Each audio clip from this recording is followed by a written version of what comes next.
Swayam Prabha. Digital India. Educated India.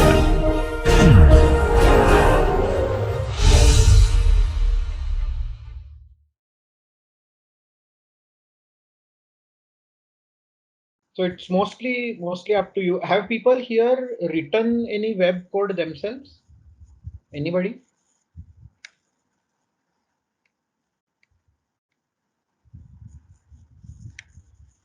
Yes, no?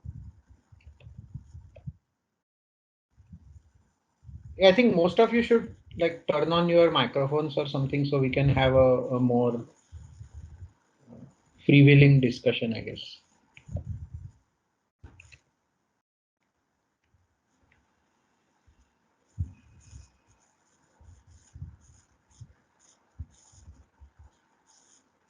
Have you written or no? Hey, if it's one way, this is not going to like work that well, okay? Because this is more of a demo slash lab thing. If you guys have zero opinions, then I'll show you things, you'll disappear, and that'll be that.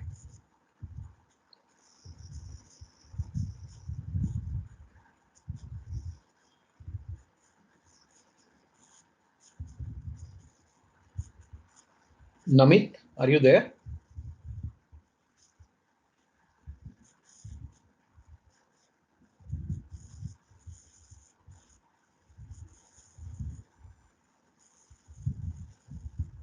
Yes, sir, I'm here.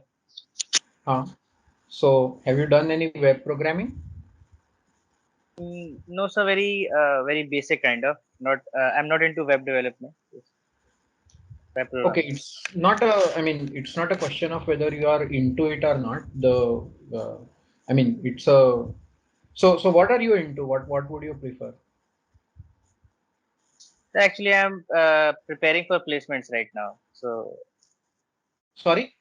C++ programming, C++ programming. Okay, C++ program. I see. And why aren't you into web programming?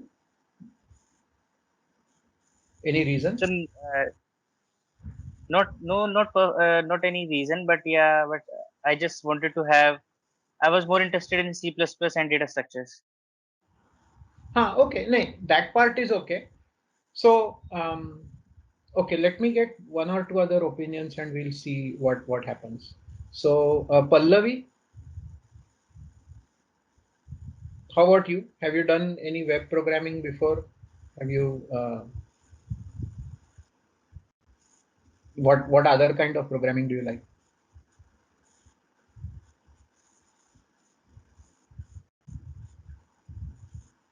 Are you there?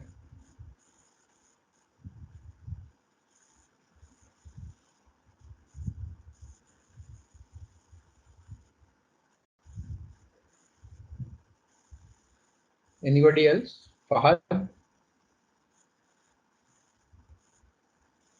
I'm just taking some names randomly, no particular reason.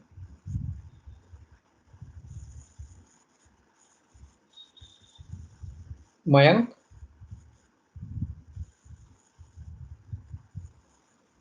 Hello. Audible? Hello.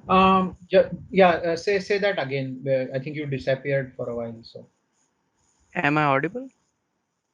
yes, yes. Hello. Uh, yeah. So I've contributed to the I've created a program in the circuit verse itself using the audio API of HTML. Oh, I see. Okay. And did you do So that I like created a in? bus. Yes, sir, I created a Uh, buzzer for that, so that hmm, in Circuitverse there is a tool, Circuitverse, in which you can do your digital simulation. So I uh, created a buzzer in it. So you write your frequency and put it as an input. Then you will see a sound from your laptop according to that frequency using the Nice. audio API of HTML. So is this so this is JavaScript circuit was? Yes, sir. Okay. So you haven't Yeah, I played on the created and I server side started. of it. No, sir. I started just Oh, for the open source contribution to Circuitverse. okay, okay. Then Good, good. I Yes. Then I will start. Then now I am in using Verilog as my first हाँ, language. okay, okay, cool. ठीक है. Yes. Hamdan?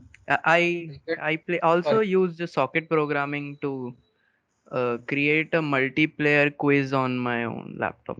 Like Oh, nice, nice. So here, this is yes, just straight socket programming, is it?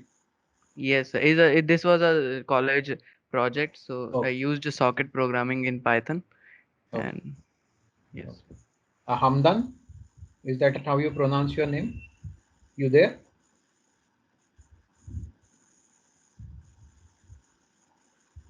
Okay, I don't know maybe. So anyhow, the one thing I'd like to say is that since you are going heading into a new world, right? Don't bucket yourselves into I am a C++ programmer, I am a this programmer, I am a that programmer. Typically in your career, you will change languages and all quite casually, and it's fine to have like a liking for something or a deep expertise in something, but by and large, these kinds of things are mostly you just do these things and find out how it works and things like that. So with that kind of spirit, I'll show you something about we talked a lot, and I showed you a few things involving SOCAT and all that. And I think I'll spend some time showing you more of the details, but you really need to follow these things as I'm doing them, because that is really the only way. So since we are not face to face in any sense, I just hope that you follow along and that you see what kind of tools are available and what you can do with them. So let's begin. I'll show you all the tools that we looked at today, except much more slowly, right? Because now we have dedicated time for that, and can make good use of it. Okay. Anybody else wants to talk about their programs? People I didn't call on, please speak up, because this is very. I mean, even you will learn a lot if you speak up. There's no real disadvantage to speaking up. Pallavi, are you there? Anyway. Oh, looks like she's. No. Okay. All right.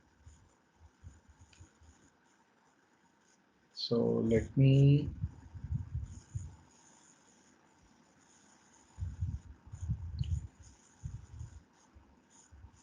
Is my screen getting shared or not?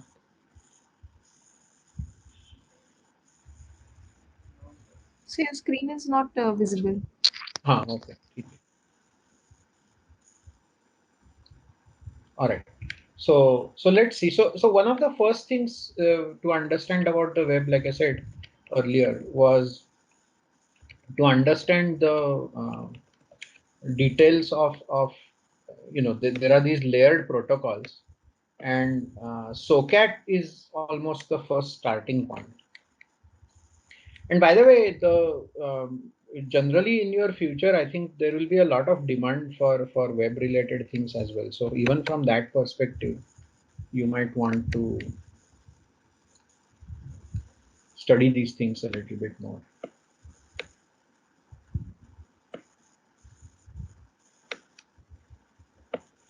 Yeah, so we first began by saying that SOCAT helps us set up a client and a server.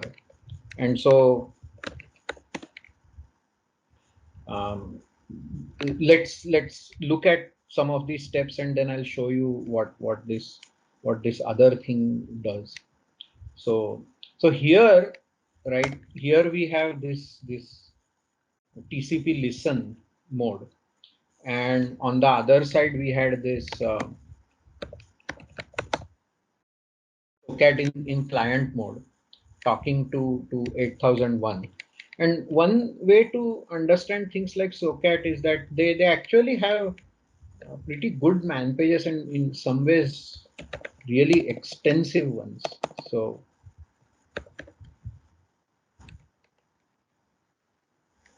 So we just take a look at what the program has to say about itself, and you should follow along actually, so that you build up some kind of understanding on your own, and learn more about these kinds of systems.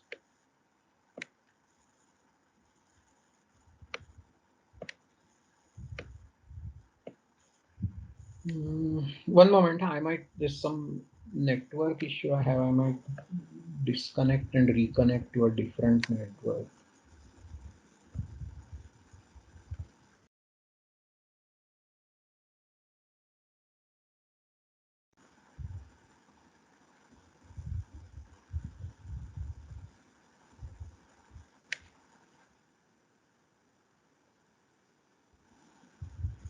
Okay, yeah, looks like things are back again. Right. Um, so let's take a look at what SOCAT has to say about itself. And there, essentially, the idea is something like this, right? In this, I guess Red Hat's own page or something. Okay. The man page is usually better. See, fundamentally, what it's saying is that one of the central things of any networking is connecting, elements. And here, what it's saying basically is you establish two bidirectional data streams and transfer the data between them. And at some level, it doesn't care where the bidirectional streams are from, like which language. I mean, not language in the programming language sense, but which protocol the two ends are speaking. It really doesn't care at all. And in particular, in this case, the two different endpoints. If you look at something like this man page, it will show you dozens and dozens and dozens of different endpoints that it speaks to. And fundamental idea is this: there are many types of channels that socket can interconnect. It will connect a file, it will connect a pipe, device, socket, blah, blah, blah, blah, blah, right? And all combinations of these things. So in this particular case, here socket is acting as a server. And let's see whether this guy has a decent description of TCP listen.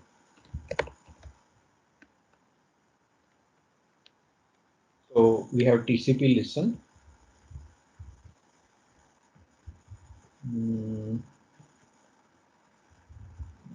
Why is it taking so long to show us that? Okay, I don't know. Maybe this man page is kind of messy. Okay. In any event, TCP listen basically says behave like a server, and whatever input you are getting from the standard input. And on the other side here, this says talk to this TCP endpoint and get input from here. At this point, once the connection is established, remember TCP thinks in terms of byte sequences. So it will simply start showing you byte sequence after byte sequence. And then when the stream stops, that's when the whole thing comes to an end. So the only reason why the whole system comes to a stop is because from this fellow's perspective, I got all my input and I'm done. Similarly, from this fellow's perspective, I have sent all my input and I'm done. And that is really what these systems are doing. So Mayank right now mentioned something about doing socket programming. For, of course, I mean, you can use API level programming and things like that, but this thing is way simpler when you want to experiment with something. And you can set up incredibly complicated things in SOCAT, such as VPN like things, for example. So people use VPNs, and you can sort of use SOCAT to do something like that via tunneling, what it's called. So in this case, that's why when you set up things like this, we get the behavior that we talked about, that the client talks to the server replies, and we're done. That's basically it, right? They just exchange these strings and that's the end of their job. Now let's see what how this little command is composed. So first of all, echo in most Unix shells is the standard method that is used to echo things, except it has some weird behaviors here. So when you do things like this, this echo is not really it's printing the string as you gave it, but that's not what we want. We don't want the character backslash and the character backslash and things like that. And I believe echo has some way to actually output these bytes, but I have forgotten the details of how it does that. I think it's in some other slide set that I created. But anyway, I don't have that right now. Wait one moment and let me see if I can find that out. So we have this fellow. Let me open the other one and maybe it has a better description of echo. So here what we are trying to do is send certain bytes fundamentally on from the server, and if you remember from morning, the core idea is that you want to print this string and send it out as the output of the server. That's basically what we are trying to do. Let us see whether we can do it better than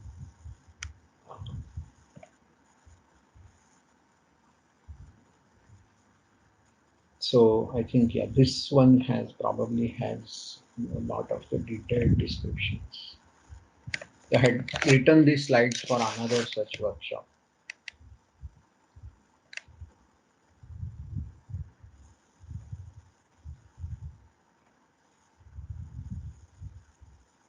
Huh. So here we are trying to use these things bit by bit, and like I said, we are supposed to use this command in order to send some data, and you can look at actual data. So here is what printf sends, and you can examine that by using this thing. This it's called the octal dump or the octal debugger, and it helps you see the actual bytes.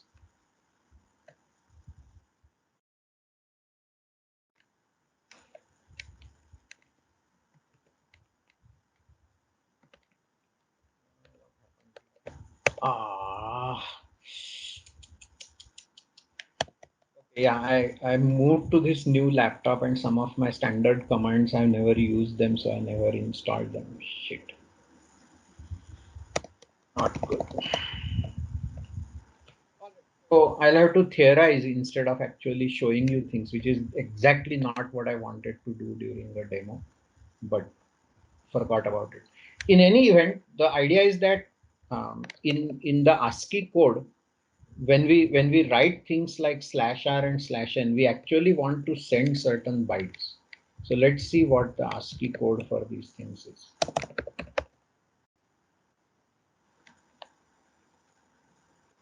So I'm trying to show you things that I had not planned for, and as a consequence, I didn't test whether I had these tools or not. In any event, I hope you get the general idea of what is going on. And so here, for example, is carriage return, and it's basically this bit sequence or this hexadecimal sequence or this decimal version. And here we have /n, which is line feed, which is 0A, 0D. That's the hexadecimal version that you are trying to send. And those are mandated by HTTP. So when we write this kind of a toy client, then what is going to happen is, in this case, SOCAT, which is acting as a client, is going to send exactly this byte sequence down the channel. So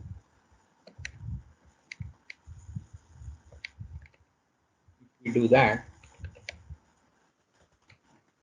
and we have our earlier simple server running out here. Let's say this is our server. This is the client side.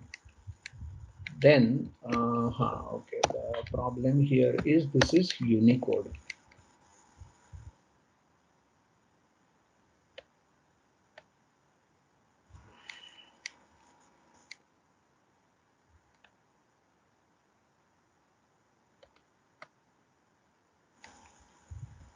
So here we have sent, we are sending this thing 8090 there. So now what happened is we sent, see these bytes which we sent here, get HTTP localhost connection close, etc. They appeared on this side because our server on this side simply just echoes whatever string we asked it to. Whereas on the other side, we got whatever we sent from here, including this HTTP 11200, okay, etc. So these kinds of strings are mandated by the protocol, whereas this part is our data. And that's the thing that I showed you very quickly in the morning.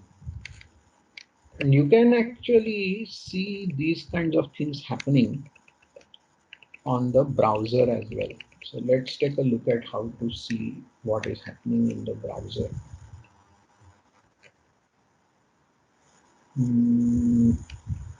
Where is my browser? There it is.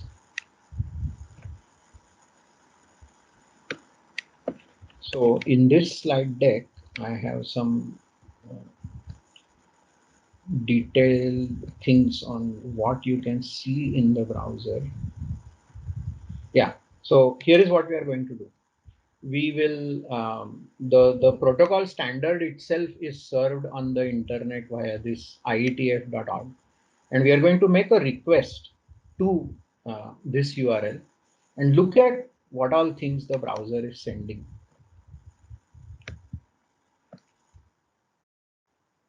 Let's see. I have my URL. What happened? Copy, paste. Using to copy paste. Okay, I'll just type it in by hand. https tools.ietf.org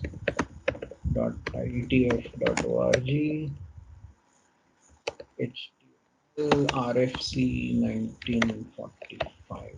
And before we say send, what we will do is we will turn on this web developer tools.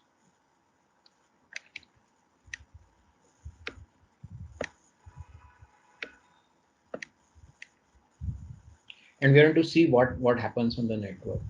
Here's another thing. There is an add-on called Cookie Manager. And this Cookie Manager tells you what all cookies are currently set. So even when we visited all this Red Hat and all these things, notice how many domains have set so many cookies. And we talked today morning about cookies, right? All of our interactions, they will exchange these cookies. So right now, if you see, I can maybe I should just kill all the cookies so it's clearer and much less cluttered. Does it have a? Does anybody see a delete somewhere?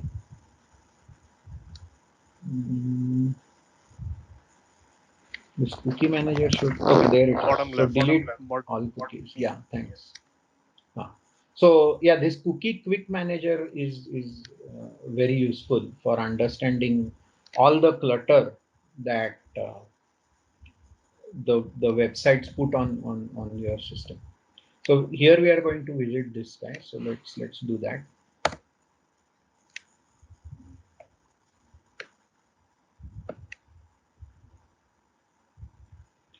So IETF is the organization that actually designs the internet, so to speak. And this is the specification of the HTTP 1.0 protocol. And as you can see, they have this ancient tradition of writing everything in plain text. because this whole thing began in around 1970, and they have retained their tradition. And here you are seeing various different requests that it gets. And let's see if it put a cookie or not. Aha, so IETF did not put any cookie.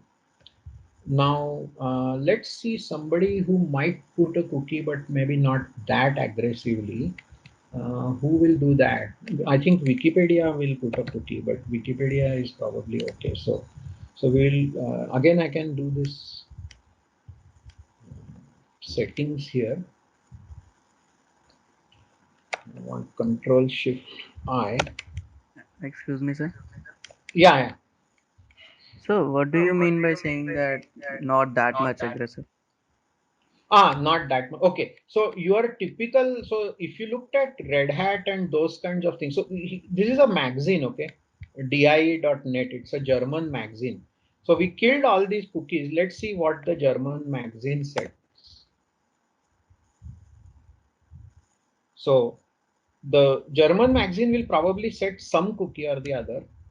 I thought it did. They did something that's interesting. Maybe does it need auto refresh? Okay. Okay, that's better. So this is showing you new cookies as they come on. And as you can see, it only set like two cookies. It said linux.die.net and die.net. And this is the content of the cookie, okay? That's what is in the cookie. And Wikipedia sets a few cookies here. So it's saying something about session ID, something about time, something about a tick count. Red Hat is also setting some cookies. So there are 4 cookies they have set. By the way, all this information is encrypted, which is why it looks all crazy. But internally, it's fairly straightforward material. Now, if we go to something like let's try visiting Google. Let's see how many cookies Google sets. Okay, let's try Mozilla. So these public organizations generally are not that interested in tracking you, but Mozilla visited all these other guys on your behalf. So it visited Google for tag manager and something. Let's see how many cookies did we get out of this. So Mozilla was nice. It only has 2 cookies. I think the number will absolutely explode if we visit. Does anybody know what's the Times of India? Maybe that timesofindia.com. Okay. There, Facebook, blah blah blah. This ad, that ad. See, look at that. To get just this page, I'm paying the price. And by the way, it's doing multiple requests, so it's undercounting this. My God, that is absolutely unreal.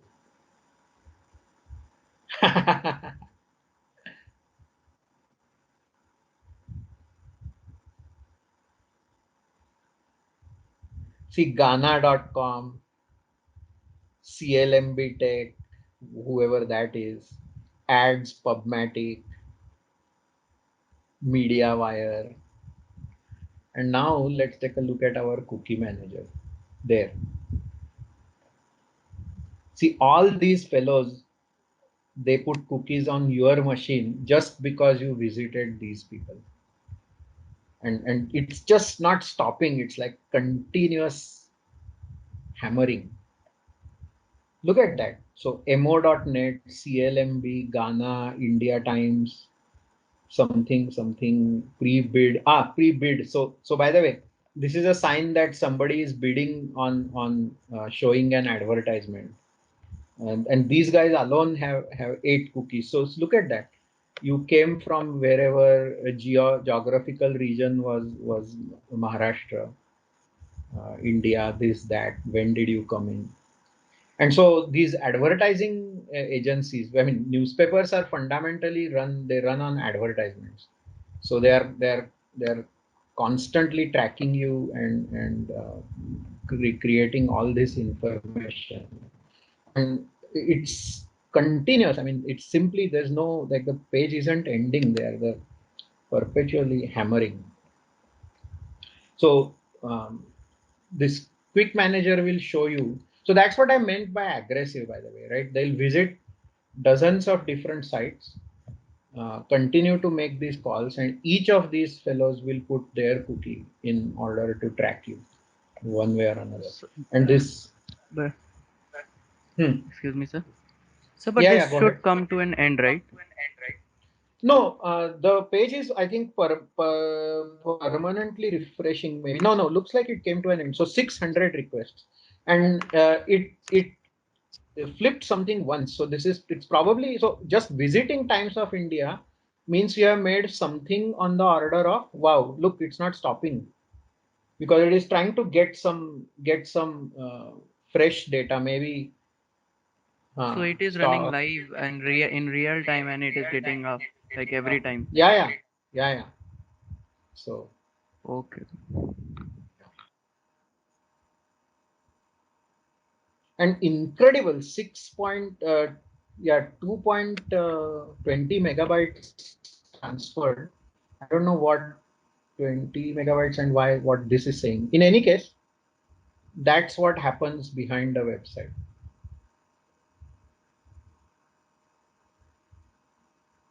Yeah, look, more advertisements, because this banner will probably change.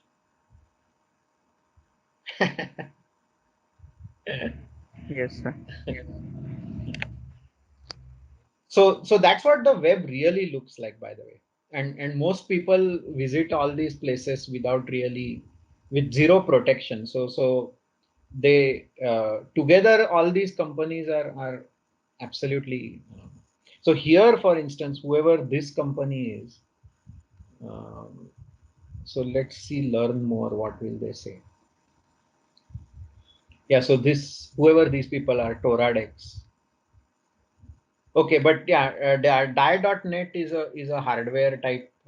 It's a hacker thing, so that's why these guys have their ads, and Toradex put some stuff over here, 2-3 from these guys.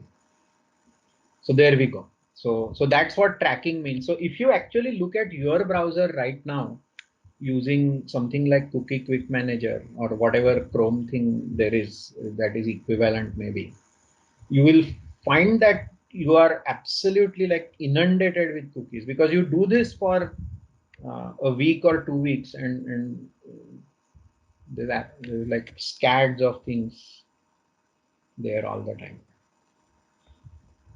right?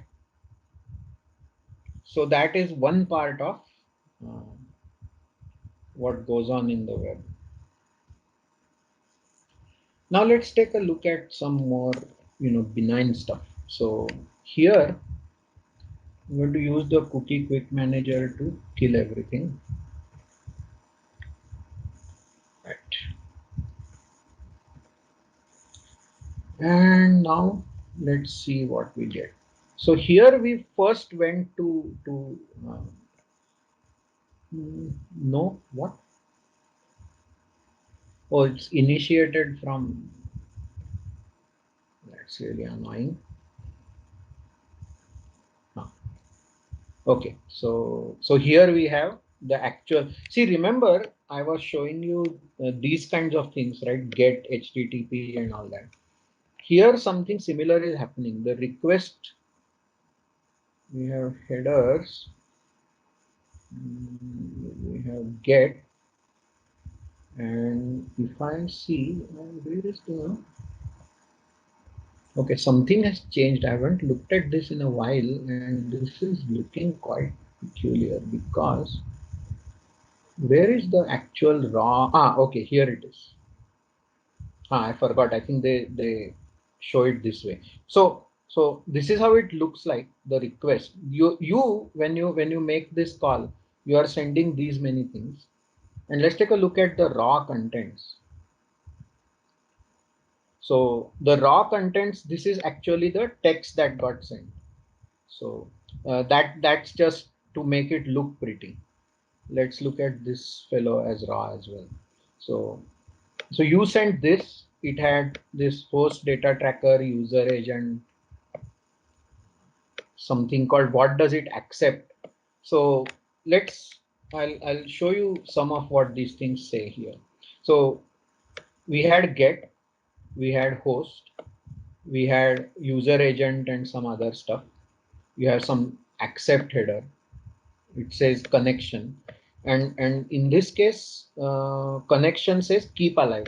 So don't close down the connection. If I make more requests, don't use a new TCP connection. Keep talking over the same connection. That's what this is saying.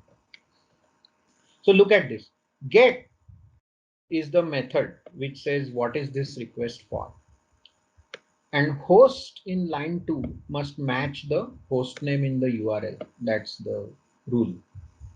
And then connection says the underlying TCP connection may be maintained or not. These remaining headers are telling you things, telling the server things about the client. So here it's saying Mozilla is visiting you. It says who the browser is, so that, for example, if you are on a mobile network, then it will also send the window size so that the output is formatted for the mobile window. Accept says what kinds of data I'm okay to get. So here it says I can get text, HTML, some XML, this, that. I'm okay with images and maybe a bunch of other things. And then it says things like this. So accept encoding. What it's saying is the actual page that was sent to the browser is not the text. It sends a gzipped version. It says it can send compressed data in gzip format. And the browser's responsibility is to uncompress before showing it to the user. So you should try this on your own browsers. I'll keep this there for a while so that you can try it out and look at what you are getting. Look at how many cookies you have, and maybe in 5 minutes or something we can talk about what you discover on your own machine. So keep trying it out.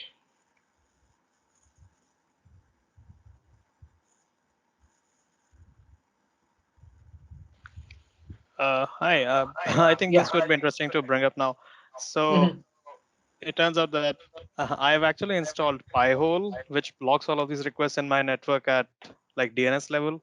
So I don't Okay. really see anything. But have you used that? Do you have any experiences of why it's a good or bad idea? I mean, I just deployed it because I was sick of this tracking. Okay. So I think so. Pi-hole. I don't. I mean, offhand, I don't remember.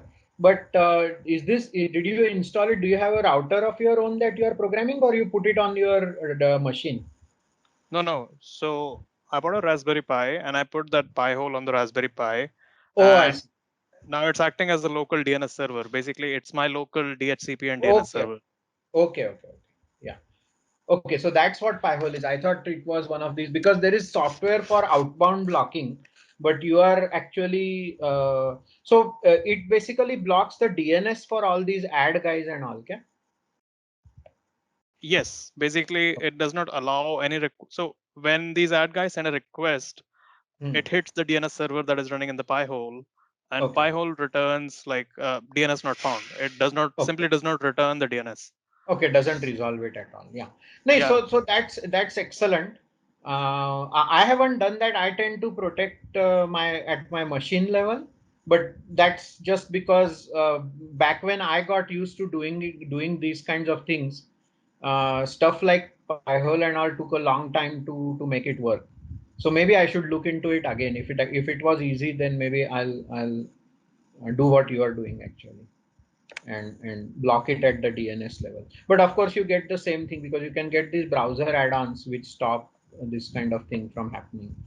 Yeah. One problem that you might have is that do you are you staying by yourself at Yes. home? No, I live with my parents. Okay, so they are okay with their stuff getting blocked as well. No. So it does not block. So that is a good No, thing, no. I right? mean, I understand it doesn't resolve, but my point is, does your family experience any weirdnesses, and do they? Because I used to have that problem, by the way. If you do this protection thing, some small thing doesn't work, and as soon as your family finds out that you have done something, they blame it all on. They blame everything not working on whatever you have done. Yeah. So. I mean, So you. fortunately, nothing of this has come up till now. Okay, okay. Sometimes there's a delay. Sometimes there's a delay. Sometimes things Ah, stop working for like 10-20 minutes, but then it gets right. okay. Okay. Yeah, but Yeah. yeah, So that it's problem is mostly there. Yeah. there are social issues around things like this. Um, so I end up doing protections where people in my family don't instantly suspect my technical mucking about for their problem, whatever it is. Yeah. But But yeah, I it's think a good that idea. that is yeah that is better than, I mean, the advantage of the browser ones is that on your non-home systems you can use the browser level protection. This particular browser, I created a new profile just to for this demo. So I'm going to delete the profile, and then none of this will matter. So on my actual browser, most of these requests will never happen. So. Yeah. So do you use ad block or micro block or like which one? नहीं नहीं yeah, I end up using there is a क्या बोलते हैं उसको yeah, I can't start that browser on this machine, but there is a Firefox add-on called uBlock. uBlock. Yeah. You block. Yeah. Yeah, that's what I end that plus no script. Yeah. Yeah, so that no script, then there's a bunch of other things there's something called decentralize. So decentralize keeps local copies of various JavaScript libraries. So you don't fetch them from remote JavaScript servers. So then even that method of getting your information to the trackers is blocked. So yeah, there's all kinds of That is, I haven't heard of decentralized, but yeah, that's pretty good. yeah. Avoiding these remote JS servers, yeah, that's a Yes. very good idea. Yeah. So Thank you for sharing that. sure. Yeah. So I avoid those, and there's no script. So no script means mostly JavaScript doesn't run unless I really want it to. So plus then I separate profiles. So I have a general profile and I have a like serious stuff profile. So between all this, like I hope I'm not leaving much of a footprint, but you know. Yeah. So the funny thing about footprints is that if you have friends on, say, like Facebook, for example, so one thing you can do about Facebook is on Firefox you can get this what is called container tabs. So you can assign a container tab to Facebook, and then whatever Facebook does will remain within that tab. Whatever you do in other tabs will not be easily visible to Facebook, because Facebook is by far the worst, because everybody is on Facebook, and they do this, they have something called shadow they call it shadow profiles. So shadow profiling is the idea that suppose you have 5 friends on Facebook, and even if you are not at all on Facebook, they say things about you in their messages, and maybe your email address appears somewhere or something, right? So in some communication somewhere. So Facebook correlates those and builds a picture of people who are not on its network by doing inferences on from the communications of people who are. And it's very, very effective, because um, most people's friends are on Facebook. So there's no real easy escape. Uh, because you can fill in these inverted inferences. I mean, if I was at Facebook, technically it will be an awesome problem, even if it's really quite a evil thing to do. But technically, it would be a fascinating problem to solve. Definitely. Yeah, I often think about it. Like these guys have definitely solved some really great problems, but in the most evil ways possible. Yes, they Yeah. use it for. I mean, all said and done, ads are. I mean, as evil things go, they are not like that evil, but yeah, but they could be used. So that's the problem. They can be the seed of something horrible, which you can't predict today. That's really the reason to get so paranoid about it. Right. Um, so let's see. Did I have anything else to show? Yeah, I'll just walk through a couple more slides and then basically I'm done. If there are other, if you want to chat about things, we can do that. Yeah. And what else? If you want to play around with the web, I think probably something like Cherry. You can start with a simple web server. You can try one of these Node.js type things, or you can try a Python web server maybe. Python stuff generally tends to be easy to understand and use. There's web.py and cherrypy and a bunch of other things which are useful for things like this. And then of course there are dozens and dozens of other headers which we didn't even begin to talk about. We look briefly at, so let's take a look at this one because curl is another very useful sort of tool. And we can try out what curl shows you about it. I mean, it won't look any different from the browser, but it's programmable.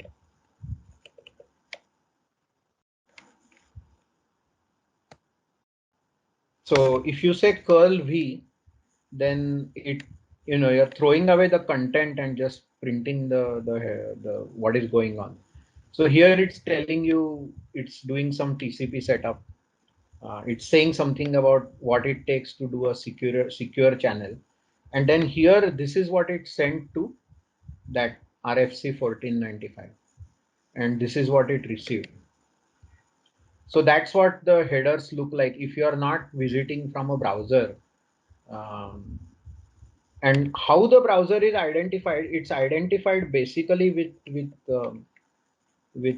this guy, user agent. So I can actually, one cool thing you can do is you can copy this string. What's happening? क्या यार? Copy. ठीक है. So okay, so it got copied, and then in curl there is a way to set user agent. Let me check. So curl help maybe user agent. So you can say -a send user agent to server. So let's do the same thing, but we will pretend um, we are Mozilla. So I just copied it from there. Get this.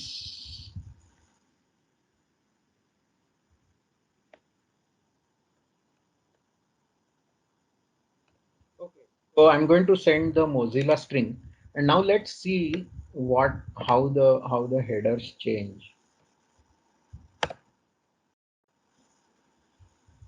Okay, so here I sent this user agent, and did anything change or not?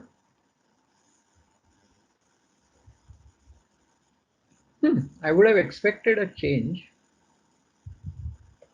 I guess not. I forget the conditions under which that happens. But as far as the other side is concerned, it right now thinks that you have been visited by Mozilla.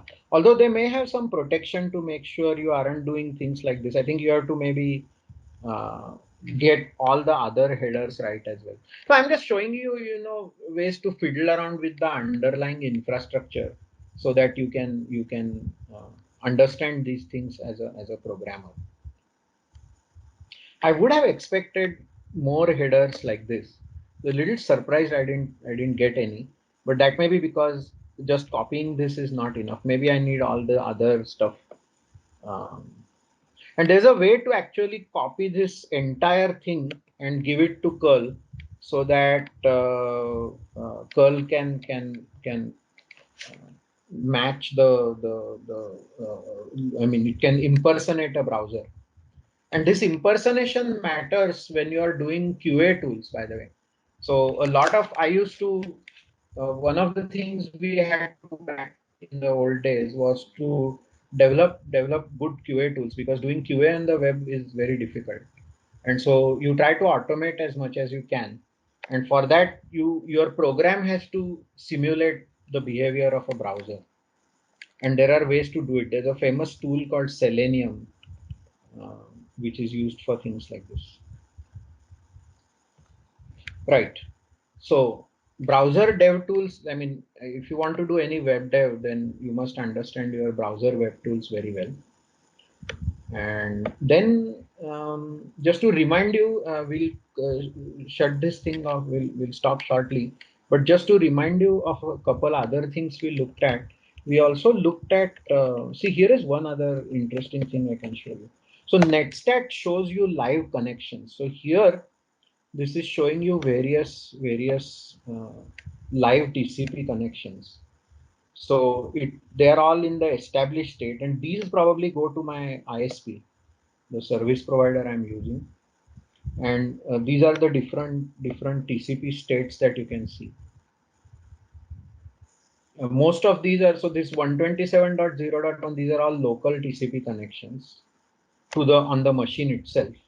And these are my internal path to my router. Though these will often look similar. They begin with 192 and they.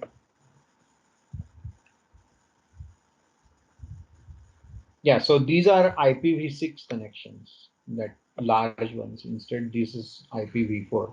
And these are all these TCP states.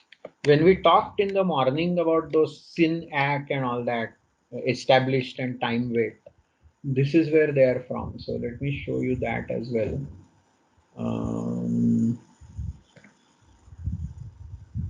See, the very last thing we had here was this, how a connection works. So all these things, close, listen, established, those are what you are seeing here. Established, time wait. So there are lots of tools like this to see what your machine is actually doing. And that's how you should approach networking. Like don't learn the theory. That's not super interesting.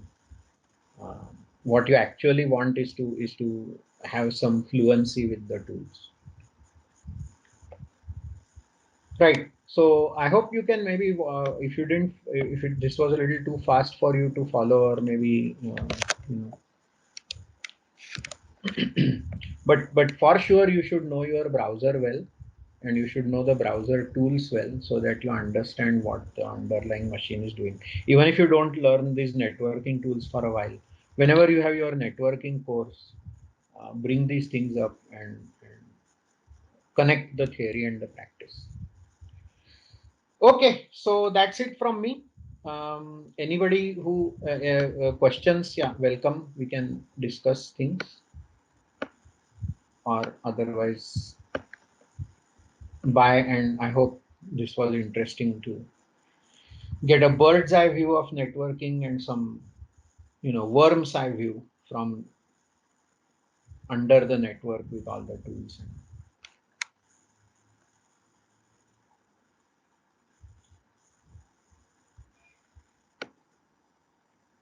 Uh, this was really great.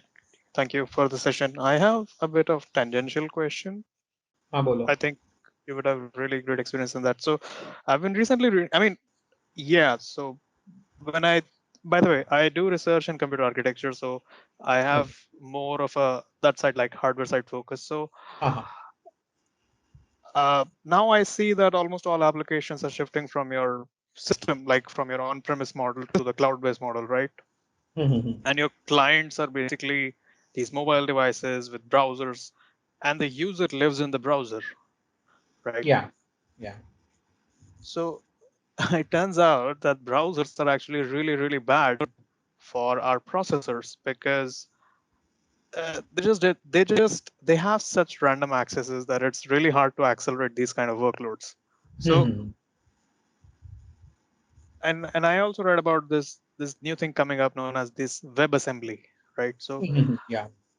do you have any perspective on this WebAssembly thing? I'm interested in learning more and how this WebAssembly connects to the underlying microarchitecture stuff or compiler stuff. Basically, I'm quite confused between how to effectively if I were to design a processor 10 years down the line in which the world is exclusively mobile only and everyone is carrying these mobile devices in their hands, how would I design a processor for that? Like, I have no clue how would those workloads look like and how is this WebAssembly going to shape out? Yeah. So WebAssembly is a really strange thing, but I'll bring it up so other people can also follow. See, the basic idea was that um see how the browser evolved is it began as a pure documents server device. So mostly there was text, a handful of images, forms, and nothing else. Then after about the first 10 years of the web, JavaScript became popular as the in-browser language, and eventually it turned out that um, people started doing things like they wanted to program in their favorite language, so they started creating translators from their language to JavaScript. Now, um, then people figured out that okay, why are you doing all this godagiri of translating from one high-level language to another high-level language? That was one question.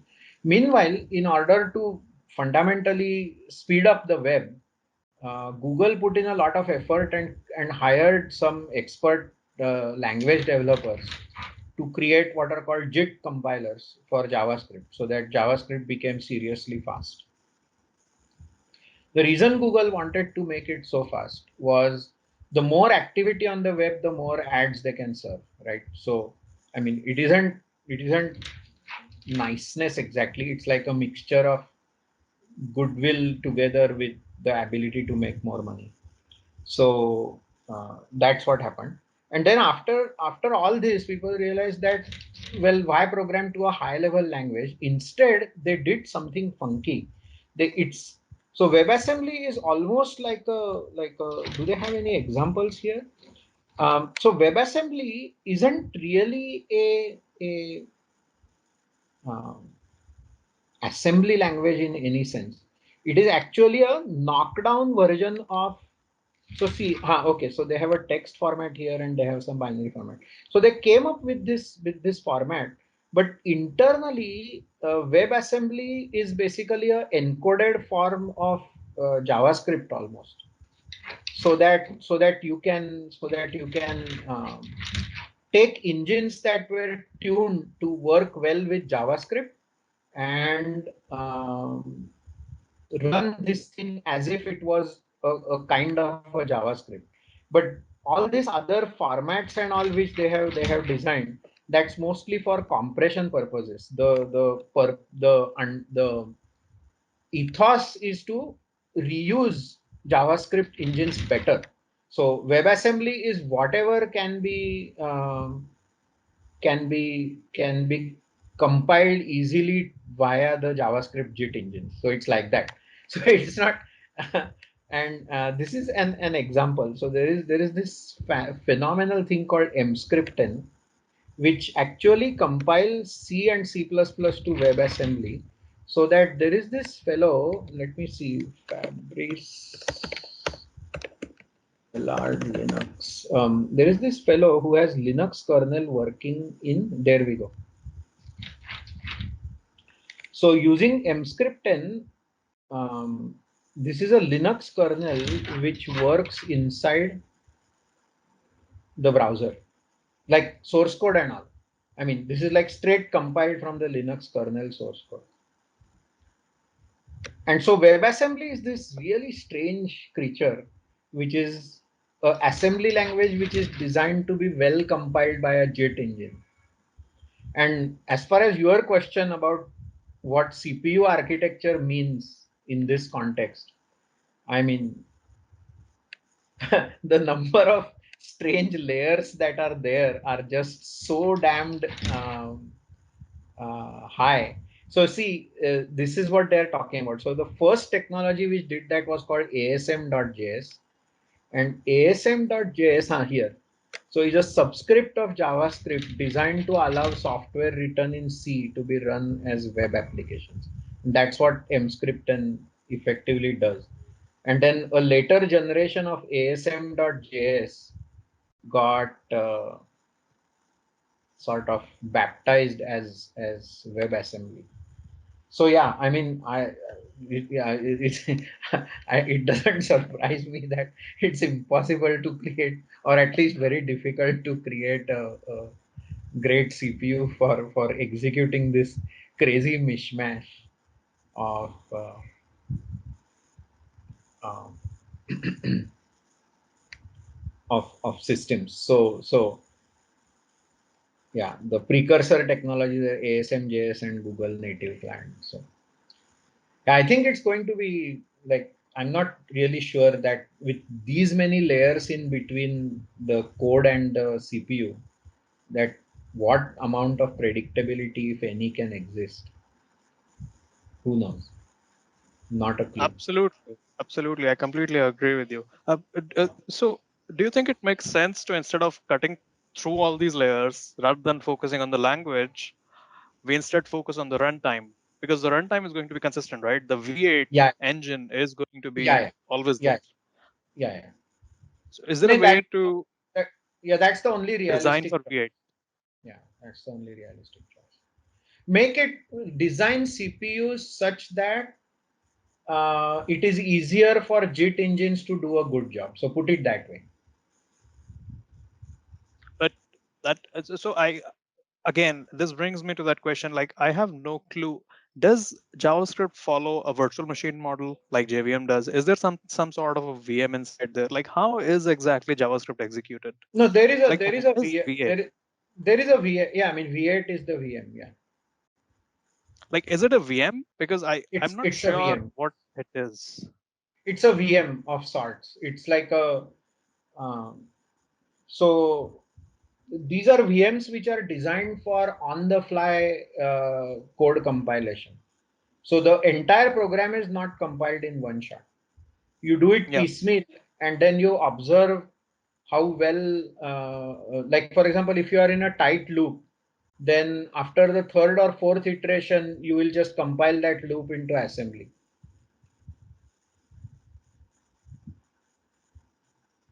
That's what it's designed for. Yeah. Yeah. That makes sense. Yeah. Yeah. I mean, I don't know. This is this is such a hodgepodge of system, but It's a, yeah, the whole thing is just a circus. Yeah. and it There is is a, so important. It is yeah, yeah. so useful. It needs performance, right? Google Docs, these applications were made possible because of extremely good engineering. And Have you now, seen how much memory these things take? So see, check this out. So Firefox, like my empty Firefox doing nothing, well, not nothing. yeah, It's absolutely like this Firefox is crammed with crap from that Times of India and all that which we visited. So it's that big. I have a second Firefox doing some useful stuff. And this bloody Microsoft Teams. I mean, I want to go and hit those guys it's on the head. अरे यार killing ये my साला system. Team Yeah. Application के लिए 1.2 gigabytes, what are you people smoking? It's like, Yeah, I know. It's killing memory as well as CPU. I don't know what is wrong with these people. Yeah. I mean, it's like, have you ever seen Zoom? You know, I mean, should be ashamed. Yeah. क्या करते हैं ये लोग? No, but it's okay. I think these are video applications, right? Video is by definition No, not at all. I mean, info. I don't mind spending memory on data. That's fine. This is spent on code. You almost have the same amount of memory if you just start it. At best, it will be like a couple hundred megabytes less. So video is not the cause for this. Raw Mm. Microsoft Teams, when you start it, it almost takes as much memory, maybe about 800 MB or so. फिर भी. Yeah. So yeah, so I mean, I'm stuck with this machine for a while because of some issues with other machines. But this has 8 gigabytes and 93% is in use without doing almost anything. Crazy. Yeah. So without 16 GB, I really cannot work anymore. That Especially is, because I use multiple browsers in different profiles and all that. So yeah. Yeah, I mean, browsers are such important workloads, yet there is no solution to how to actually make these things faster. Like only those Google few Chrome developers know what is exactly happening inside. No one else in the world knows what hey, is so truly join. happening. I would say join Firefox and work with them for the reasons that I mentioned today morning also. Because they were the ones, for example, who created this very cool programming language called Rust. Yeah. Uh, it came out of Firefox. So I mean, I think they still have good people around. So if you join them as a open source developer with the architecture perspective, you might end up finding something cool.